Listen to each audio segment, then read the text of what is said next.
Rejected the handshake of a black CEO. Discover the incredible 5 billion disappearance that changed Maplewood forever. In Maplewood, whispers traveled faster than wildfire, igniting tense conversations and fiery debates. The headline blared from every corner, striking and sensational. A local businessman had stood in front of the entire school, overlooking hopeful faces, and dramatically rejected the handshake of Michael, the charismatic black CEO, with a remarkable story.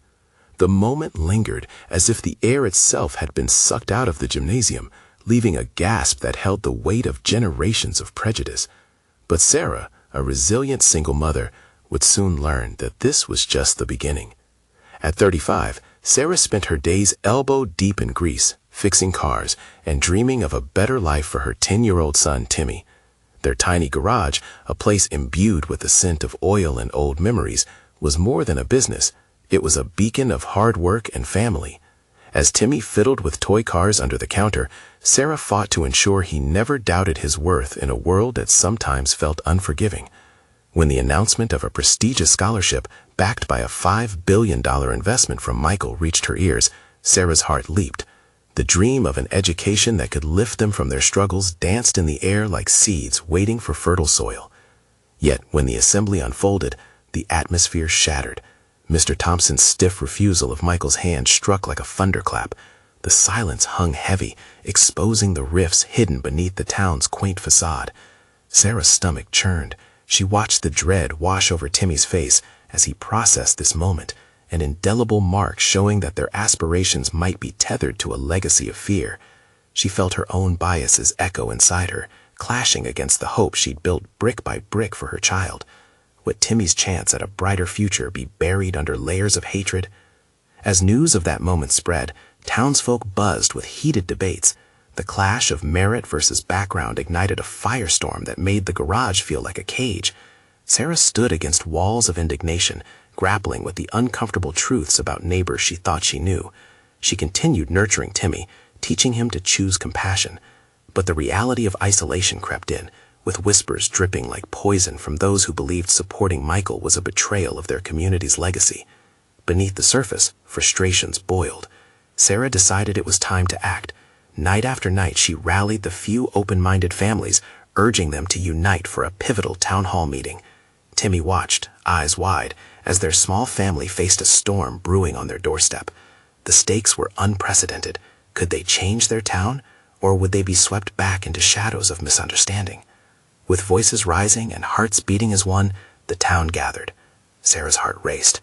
Would Michael's message of unity cut through the fog of division? She felt a kinship with each person around her, their faces mirroring her own hopes and fears in this moment. Then, as voices clashed with passion, an unexpected ally stood, prepared to challenge the town's narrative. Sarah felt a pulse of hope. Maybe, just maybe, they could forge a new path, one that left prejudice behind. But deep down, a question loomed. Were they ready to build bridges, or would the chasm of ignorance swallow them whole? The atmosphere crackled with tension, leaving Sarah breathless. In this charged moment, a fragile line between hope and despair trembled. The town hall meeting unfolded like a movie scene. The gym was packed, more crowded than Sarah had ever seen it. The tension in the air was palpable, cutting through the chatter like a knife. As Sarah glanced around, she caught sight of familiar faces contorting with confusion and apprehension. Fear mingled with the sweet scent of hope spilling from her heart. The podium glimmered under fluorescent lights, casting a spotlight on whoever dared to speak. A hush fell as Michael took his place, the focus shifting to him like a moth drawn to a flame. He didn't wear a suit, but a simple gray sweater, embodying the authentic man Sarah had come to admire. It struck her how unassuming he seemed, yet his presence felt larger than life. "Thank you for giving me a chance to speak tonight," Michael started, his voice calm and steady. It resonated like a soothing balm over the crowd. He glanced at the sea of faces, and Sarah felt a connection deepen between them, connecting their struggles and journeys. "I stand before you as someone who once faced rejection, fear, and doubt. I know what it's like to feel unwelcome in what should be a place of belonging." As he spoke, Sarah saw Timmy shift in his seat, his little hands clenched in anticipation. She reached over, squeezing his shoulder to ease the tension. "I know our past is filled with shadows," Michael continued, "but so too is it filled with opportunity. The scholarship I offer is not just about money. It's a promise that we can reshape the future together." The room remained silent, every heart in that gym hitching a hopeful beat. With each word, Michael painted a vivid picture of unity, reminding everyone how prejudice can fester unless actively confronted. Sarah could see skeptical faces begin to soften, expressions changing slowly from hardened disbelief to cautious curiosity. Then, out of the blue, Mr. Thompson stood up, interrupting the moment. "This doesn't just affect our children," he boomed, voice trembling slightly. "It affects our town's reputation." A hushed quality swept through the crowd, charged with the gravity of his statement. "When we reject others, we reject our own humanity," Michael countered, resolute. I have a vision for Maplewood, a vision where we stand together, where despite our differences, we celebrate the richness of diversity. His words hung in the air like an unbroken thread, weaving through the hearts of those reluctant to listen. Suddenly, a brave voice piped up from the back of the gym. It was Mrs. Jenkins, an elderly woman known for her sharp tongue and strong opinions. "But what about the values we've built here? What does that mean for our children?" The question lingered like a heavy fog, demanding an answer. Before Michael could respond, Sarah's heart raced, and she felt the urge to speak. There was a fire inside her, forged from all the nights spent worrying about Timmy's future. What if these values we cling to are precisely what hold us back? The gym fell silent again. What if we taught our children to build bridges instead of walls, to embrace those like Michael who challenge us to grow? A murmur spread as people began to exchange glances. Could they possibly confront their fears, rewrite their narratives?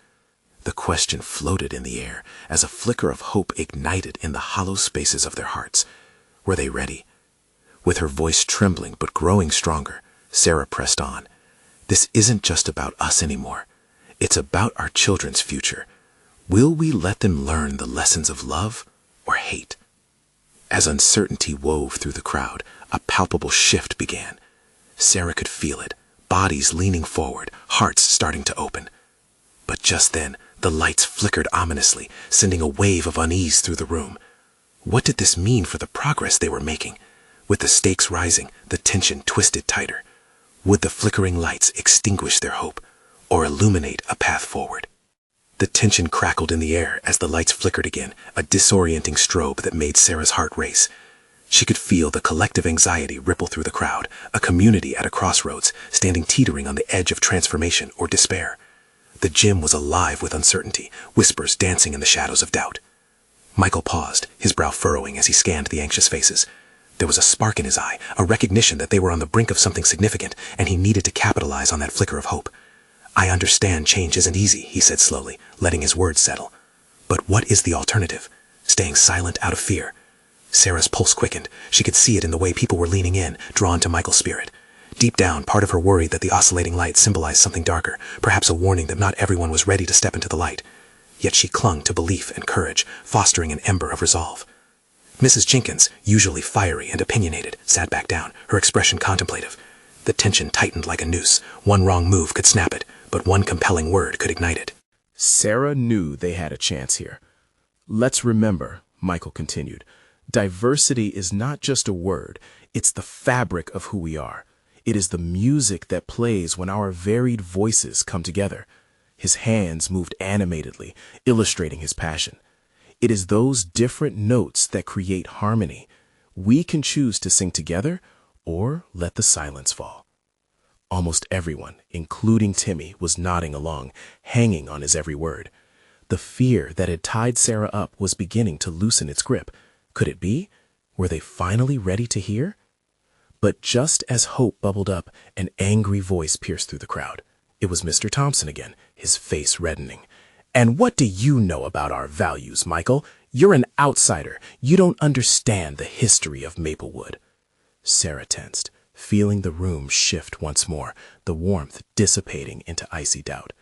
The defiance in Mr. Thompson's voice resonated. It was a challenge that could either incite further division or pull them together.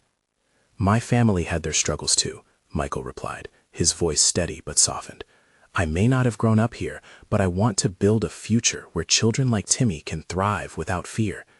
The crowd was divided, split between lingering loyalty to tradition and the tantalizing prospect of a new beginning. Sarah's breath caught in her throat. Would they allow one voice of dissent to drown out the collective yearning for unity? She stepped forward again, her heart pounding. What are we teaching our children if we allow fear to define us, if we let one argument snuff out the possibility for a better Maplewood? Her words echoed as if bouncing off the hard gym walls, each syllable heavy with intention. Think about what kind of legacy we're leaving. Isn't it time we start building bridges, not walls? A quiet murmur began, weaving through the crowd like a soft current. Faces shifted, eyes softened. Some nodded, emboldened by Sarah's bravery. Others still wore skepticism like armor, but within this spectrum there lay a shimmer of potential. Suddenly, the flickering stopped. The gym plunged into darkness, leaving everyone breathless. A moment suspended in time, then a single beam of light illuminated Michael once more. "Let's not be afraid of the darkness," he said, his voice unwavering. "Together we can find our way back into the light." And in that moment, everything felt possible. But as the darkness lingered, questions brewed beneath the surface. What would it take for them to cross that threshold into unity? Just then, a loud crash echoed from the entrance. Sarah turned, her heart dropping as dread filled the atmosphere yet again. What had stepped into their fragile moment of communion? The crash reverberated off the gym walls, shattering the temporary unity that had begun to take shape.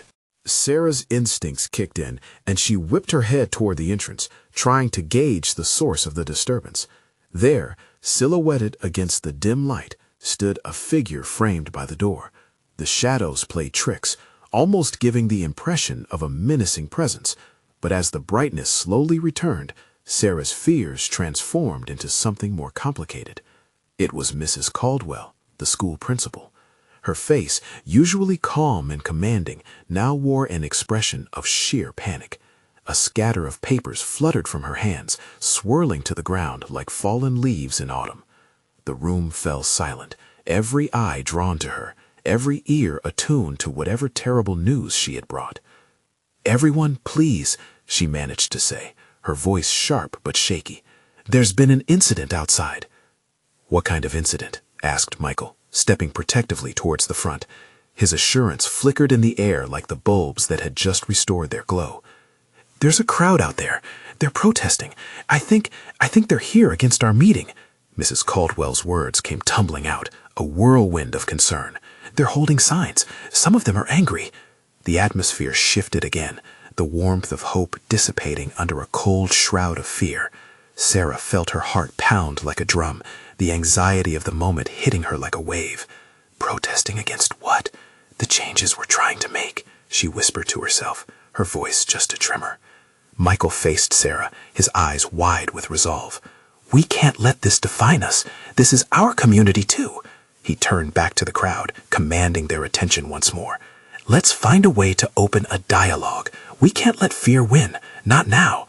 But the murmurs and glances exchanged suggested that doubt was creeping back in, sinking its claws deep. Mr. Thompson stepped forward again, his brows knitted tightly. "What do they want? Will they even listen to us?" Just then, the crowd outside grew louder, shouts and chants cascading into the gym like a wave crashing against rocks. The faces around Sarah shifted from fear to anger. She noticed Mrs. Jenkins balling her fists, ready to retaliate rather than engage. "Don't let it get to you," Sarah urged, desperation taking over her voice. "What if we reach out first? What if we show them we don't back down?" Michael nodded, emboldened. "This is it. We have to move while it's still our choice. Gather your voices. Stand firm," he said, his voice rising above the chaos. A few faces still showed resistance, but others were inspired, shifting from their seats with renewed purpose. As they formed a collective, nervous energy replaced the earlier heaviness. Sarah locked eyes with Timmy, who seemed uncertain but hopeful, a child just wanting to belong. "You ready?" she asked, more for herself than him. With a deep breath, Sarah stepped forward, leading the way to the exit with Michael close behind. They pushed through the gym doors, stepping into the harsh reality of conflict. The sight that met them was both overwhelming and heart-wrenching. The protesters were chanting passionately, their signs declaring a battle of ideas, yet within them was palpable desperation. Sarah's heart sank at the thought of how divided her community was. They had rallied for change, and yet here were people who believed just as fervently in the status quo. "Let's hear them," she said, turning back to Michael. "We need to know what they truly want. We need to bridge this gap." As they took their first steps toward the crowd, each face and word around them felt like a new challenge, one that could either bring destruction or understanding. In that charged moment, as every heart beat in unison, yet fraught with tension, Sarah realized this was not just Michael's battle, it was theirs. But as they moved closer, one question echoed loudly in her mind. Would they be able to find common ground before it was too late? The air outside was thick with tension, wrapping around Sarah as if trying to squeeze the hope from her. She took a steadying breath, feeling Michael beside her, radiating a strength she wished she could borrow. They emerged from the gym into a world starkly divided, the sound of chants and shouts growing more distinct. "Equities are all," one group screamed, voices rising like a swelling tide. "No change," countered another, knee-deep in defiance. Sarah's heart ached at the sight.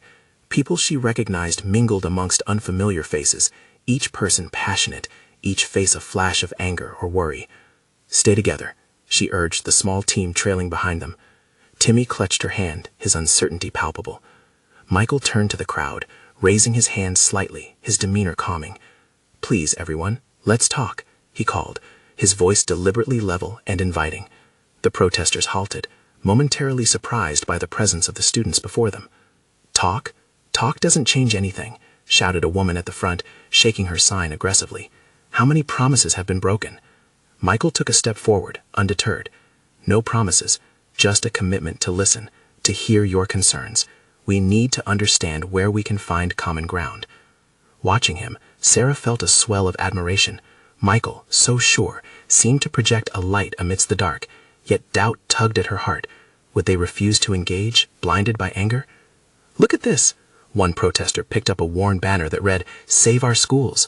Another called out, "You think you understand what we need? You don't even know our lives." Sarah fought the urge to shrink back. Instead, she squeezed Timmy's hand, drawing strength from him. "Let's show them we care. We can make this work," she whispered, stepping beside Michael. "Let's create a dialogue," she started, her voice slightly trembling but steadying with the resolve of her words. "So many people want to make our school a better place, but we're only a part of this community. What are your concerns?" The crowd murmured, glancing at one another, uncertainty creeping into their expressions. Was this willingness to engage a mistake?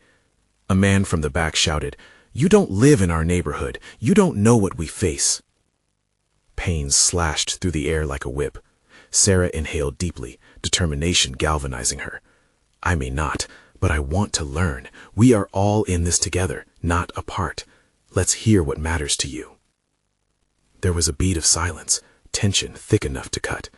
Finally, an older man stepped forward, his face worn but resolute.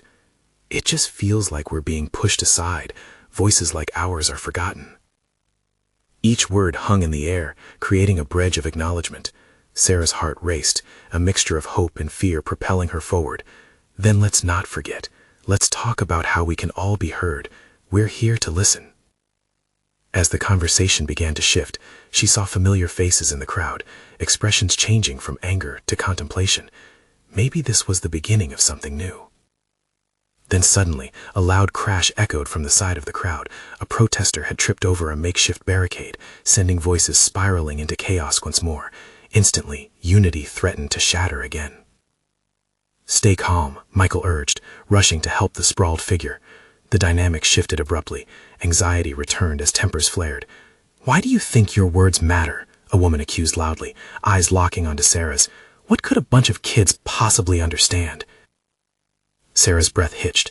The moment hung suspended in the air. This wasn't about age. It was about empathy, about connection. Her mind raced. Would all their efforts crumble before them? Would they walk away without truly understanding each other? One thing was certain. They were just at the edge of a chasm between voices. But as another protester stepped forward, determined and brave, Sarah clung to the spark of possibility flickering in her heart. Could they still find a way to meet in the middle? Her body hummed with anticipation as she braced herself for whatever would unfold next. Would they break through the walls of misunderstanding, or was it too late? The murmur of chaos lingered in the air, shadows shifting as people jostled each other, frustration fizzing just beneath the surface. Sarah glanced at Michael, who remained resolute, his brow furrowed with concentration.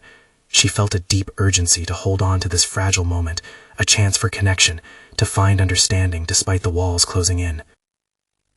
With the crowd restless, Sarah took a breath and stepped forward once more. "I understand your anger. It matters. Every single one of your voices matters," she implored, her heart pounding in rhythm with her words. "But we need to hear each other if we want anything to change." The woman who had challenged her first stepped closer, eyes flashing with intensity. "You don't know what it's like. Our kids don't have the same opportunities as yours. What would you know about struggle?" Those words twisted in Sarah's stomach. She didn't have their experiences, their stories, but she believed in the power of empathy and connection. "You're right. I don't have all the answers, but I want to understand. Please, share your stories. Help me see through your lens." The woman crossed her arms, still defensive, but the crack in her sternness hinted at an opening. "What good is sharing gonna do?" she scoffed, though her tone was less fierce. "Maybe it'll help bridge a gap," Sarah replied, a flicker of hope igniting within her. "Maybe it'll show your kids they're not alone, that someone cares. We can work together. We all want the best for the next generation. That has to count for something, right?"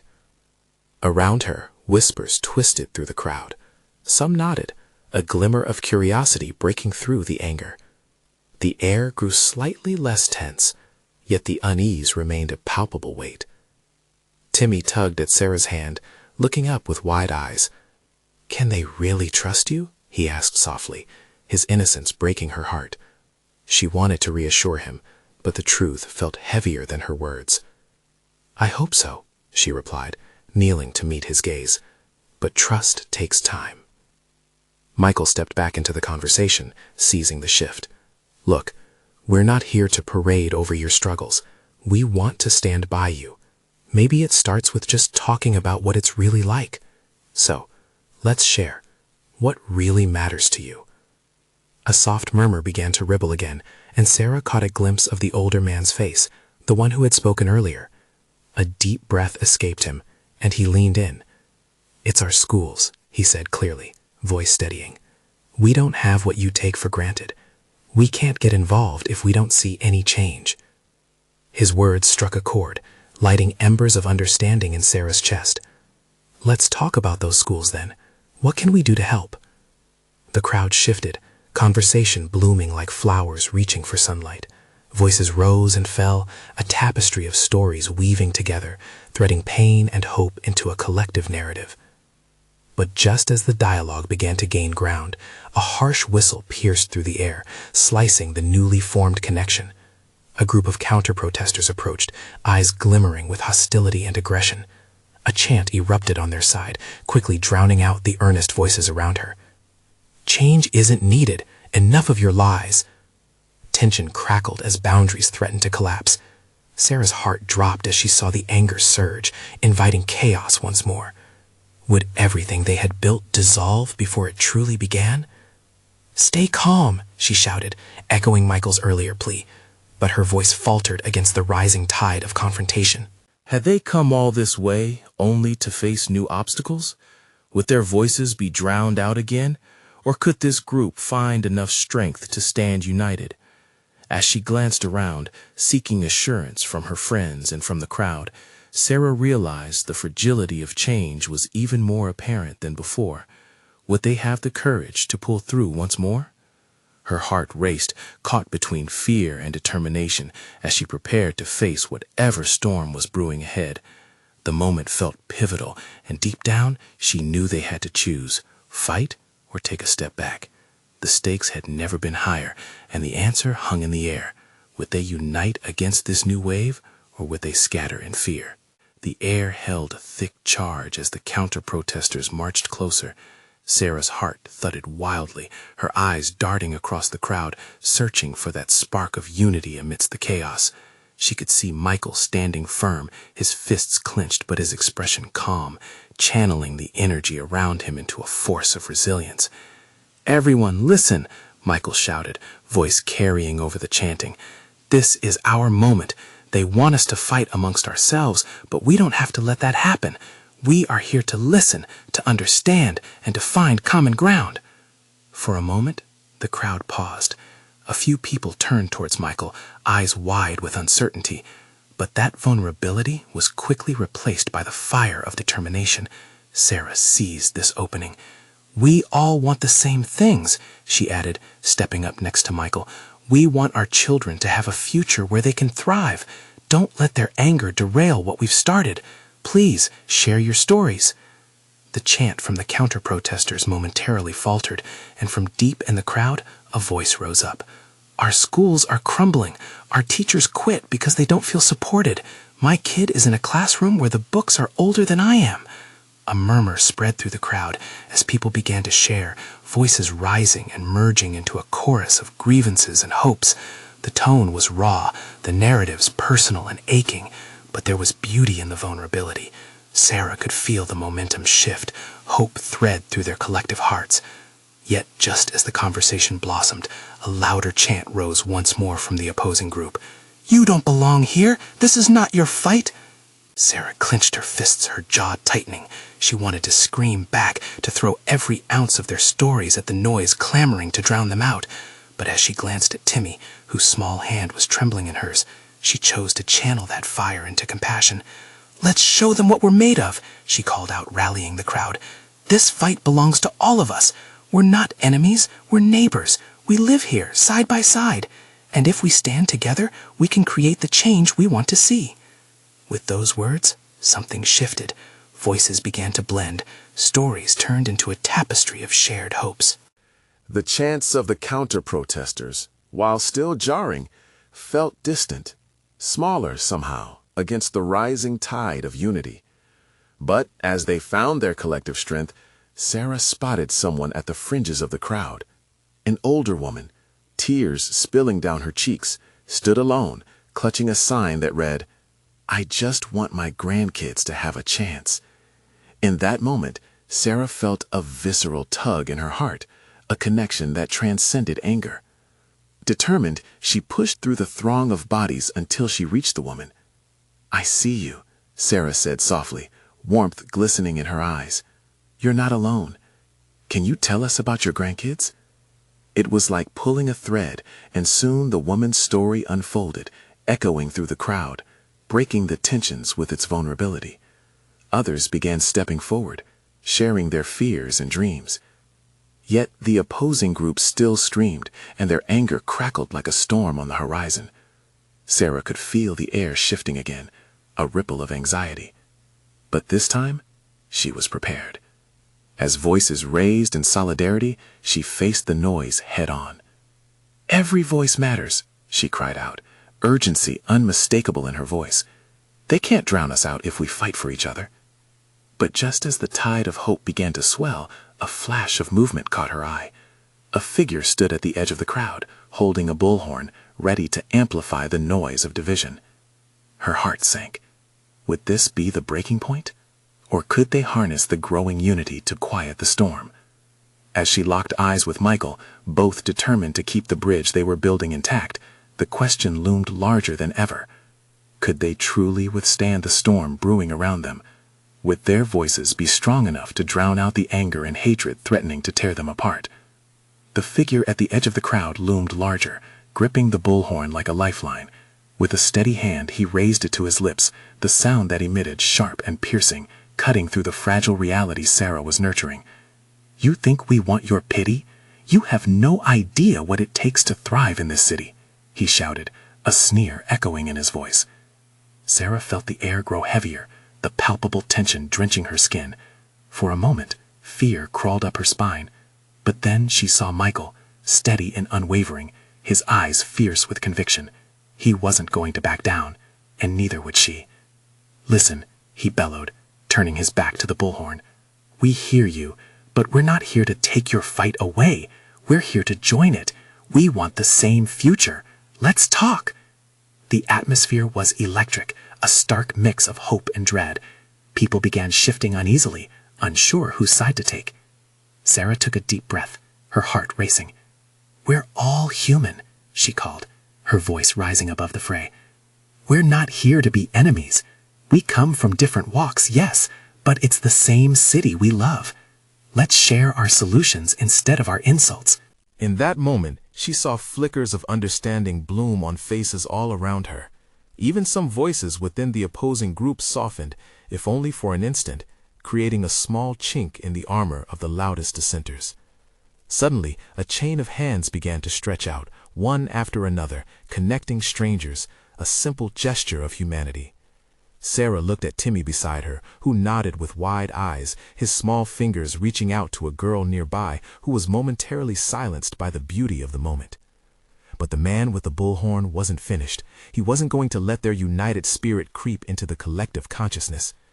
"You're wasting your breath. You've always turned a blind eye to our struggles. Save your breath for when we're more than just a statistic," he shouted again, and the crowd shuddered at his words.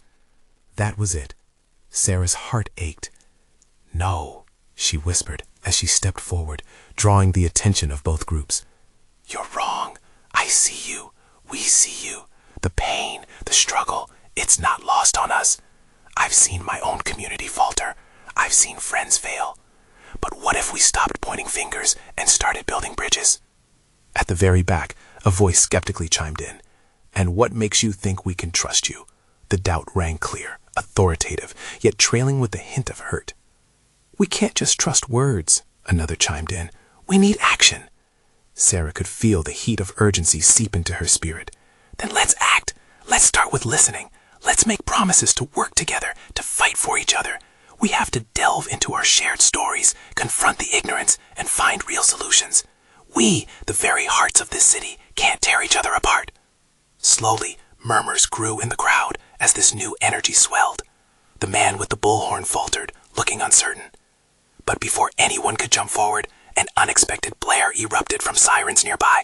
Blue lights flashed, cutting through the tension. The unity felt precarious, as if the slightest jolt could send it crashing down. "What now?" Michael exclaimed, his face tightening with worry. As the officers approached, uniforms crisp against the tide of emotion cascading around them, Sarah's spirit shook. Were they here to protect or divide? What doors would this new chaos open, and would they manage to keep their fragile unity intact? The crowd shifted again, uncertainty rearing its head, and with it, the question loomed. Would the unfolding response to their activism create growth or further division? Would they have the strength to confront not just each other, but the system that threatened to tear them apart? Sirens blared louder, slicing through the air like razor blades. The sight of flashing blue lights doused the flickering hope that had begun to kindle among the crowd. Faces twisted in confusion and fear as officers emerged, their presence a heavy weight that threatened to squash the fragile unity Sarah had fought to ignite. "What do we do?" "Timmy?" asked, his small voice trembling. Clutching her hand tightly, he looked up with wide eyes, seeking reassurance.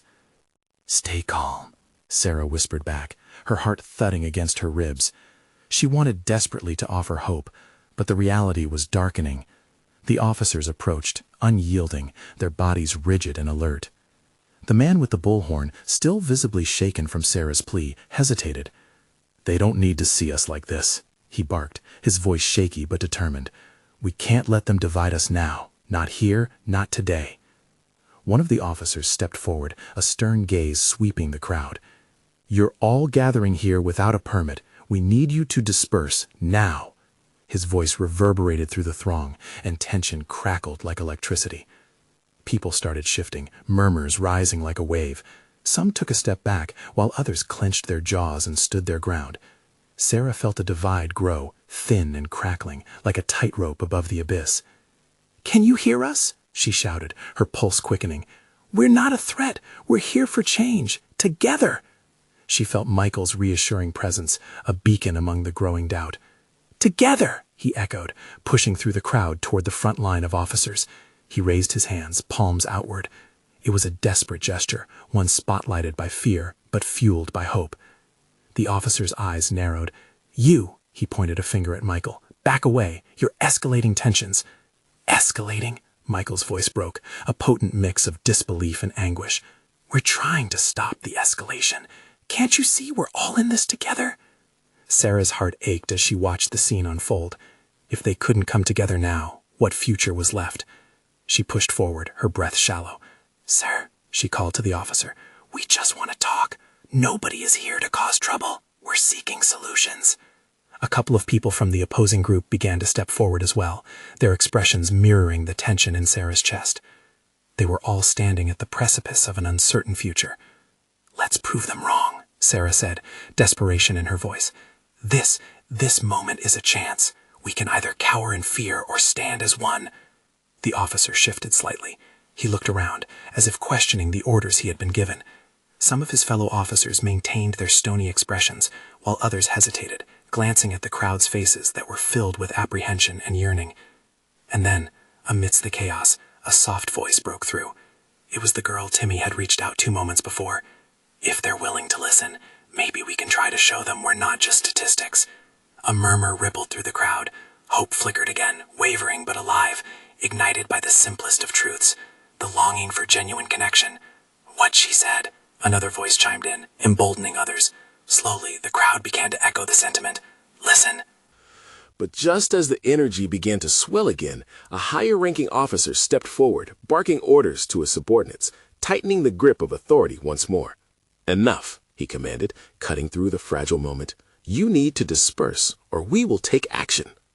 Fear caught hold again, and Sarah felt the tears prick the corners of her eyes. Please, we can make it work, she shouted, heart racing. We're all human. And just as that last word hung in the air, a loud crash echoed nearby.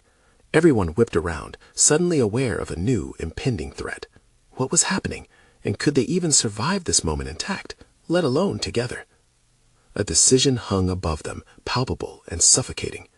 Would the fear unravel the fragile threads of unity they had woven, or would someone dare to stand firm against the looming darkness? The crash resonated like a thunderclap, jolting Sarah and the crowd, hearts pounding as they turned to see what had happened. A barricade had toppled, sending makeshift signs flying, while voices surged into chaos, angry, panicked, confused. The flicker of hope they'd built seemed to dim, overshadowed by the sense of urgency filling the air. Stay calm, Michael's voice cut through the din, a familiar anchor in the storm. He stepped forward, radiating determination. Listen to each other. We've made strides tonight. Let's not let fear undo our efforts. People held their breath, chaos intertwining with tension. Sarah could feel the heaviness in the room pressing down, yet she also sensed an electric vibration of courage weaving through the crowd. Willing hearts were gathering strength, a collective desire to confront division and build bridges. Michael's right, Sarah echoed, stepping into the circle, summoning every ounce of bravery she had. We are not enemies. If we retreat now, we allow fear to win. Together, we're stronger. The older man who had shared about his grandchildren stepped forward, voice trembling but resolute. I want better for my kids, just like everyone else. Let's not go back to being divided. Let's build something together, something we can believe in. Nods began to ripple through the crowd. Familiar faces emerged, united by a shared purpose. The realization peered through fear. They were all in this together, despite the anger outside. The officer, still poised with his command, softened slightly. If you're asking for dialogue, then let it begin, he offered hesitantly, gazing at the firmness of Sarah and Michael's expressions. But it needs to be calm, no further escalation. Understood? Understood, the crowd answered in unison, voices mingling, weaving together like fabric. The power within them crackled, refusing to let despair extinguish their spark. Let's talk, Sarah urged, turning to both groups as a bridge. What does our community need to thrive? What can we pledge to each other to ensure our children have every opportunity? The surge of voices erupted again, this time more focused, a pulse of hope vibrating in the air. More funding for schools, someone shouted. Community programs, called another. For each shout, Sarah felt the tide shift. Names and faces of individuals she'd once thought of as just acquaintances became part of her heart, a familial warmth blooming amongst old divisions. Together, they shared stories of hardship, resilience, and shared vision. No longer strangers, but a community committed to working hand in hand. Then Timmy, standing silently by his mother's side, pulled her shirt and whispered, "Mom, can we talk with them?" Sarah's heart soared. Absolutely. She lowered herself to Timmy's eye level, sensing the moment's power. "What do you want to say?" With a bright glimmer of innocence, Timmy exclaimed, "We can help, even if we're kids. We can create clubs to talk and learn. I want everyone to feel safe like me." The simplicity of his words wrapped around them both, igniting admiration and contemplation. Murmurs of agreement spread across the crowd once more. "It starts with us, each and every one of us," said a local teacher, stepping forward with passion. "We have a responsibility to teach our kids compassion, respect, and the courage to speak up." As the officers' tension began melting, emboldened voices filled the space, echoing the change they all craved. "Together, we can develop programs. Let's unite." Amidst the calling for action, Sarah locked eyes with Michael. In that instant, a wave of gratitude surged within her. They had dared to create a reality where fear shattered and connections grew stronger. A new narrative had begun to weave within Maplewood. And then another voice rose, someone from the fringes of the crowd. "What about our history, our values? We can't erase that. How do we celebrate our past while welcoming change?" Sarah felt the tension returned, but steadied. "We can honor our history while building a better future. Let's teach our kids about diversity in our towns, honor each child's story. Change doesn't erase, it enriches." With those words, clarity swept through the crowd. Caution transformed into curiosity, and faces that had once held skepticism began to exude a tentative hope. The world no longer felt like a battle zone, but a chance for growth, connection, and understanding. "Maplewood can be a place where all stories are told," Michael proclaimed, his voice lifting higher. "Let's choose to raise our children to thrive together. A united effort requires effort from all of us." "Yes," voices rallied. "Together, that's the only way." Then, finally, a revolution of unity blossomed, a tangible current of collective hope coursing through the air, rippling like the first brush of spring. With blue lights flickering in the background, the community finally echoed what had been buried for too long. Their power in empathy, in shared vision, could banish the shadows of division. Together, with tears brightening their eyes, they found strength. Maplewood stood not just potentially transformed, but reborn. A place where prejudices could heal into understanding, and where their children could grow, flourish, and dream under a sky intertwined with brighter possibilities. And at that moment, in the very heart of it all, Sarah saw what had been lost, and what could flourish. It was no longer just about them. It was a tapestry of hopes. Yet the journey was just beginning, and with that realization ignited within her, she turned to the crowd, each face now a cherished partner on this journey ahead, ready to embark on a shared quest that no barrier of misunderstanding could ever break again. Join us in this story and be part of the change. Subscribe immediately to the channel to not miss the next exclusive stories. Leave a like now to feed the algorithm. Comment your reactions and feelings about the ending. And please, share this video instantly with at least 5 friends who need to see this transformation. You need to subscribe now, because this is the moment to show your support. Don't wait not even one more second to share.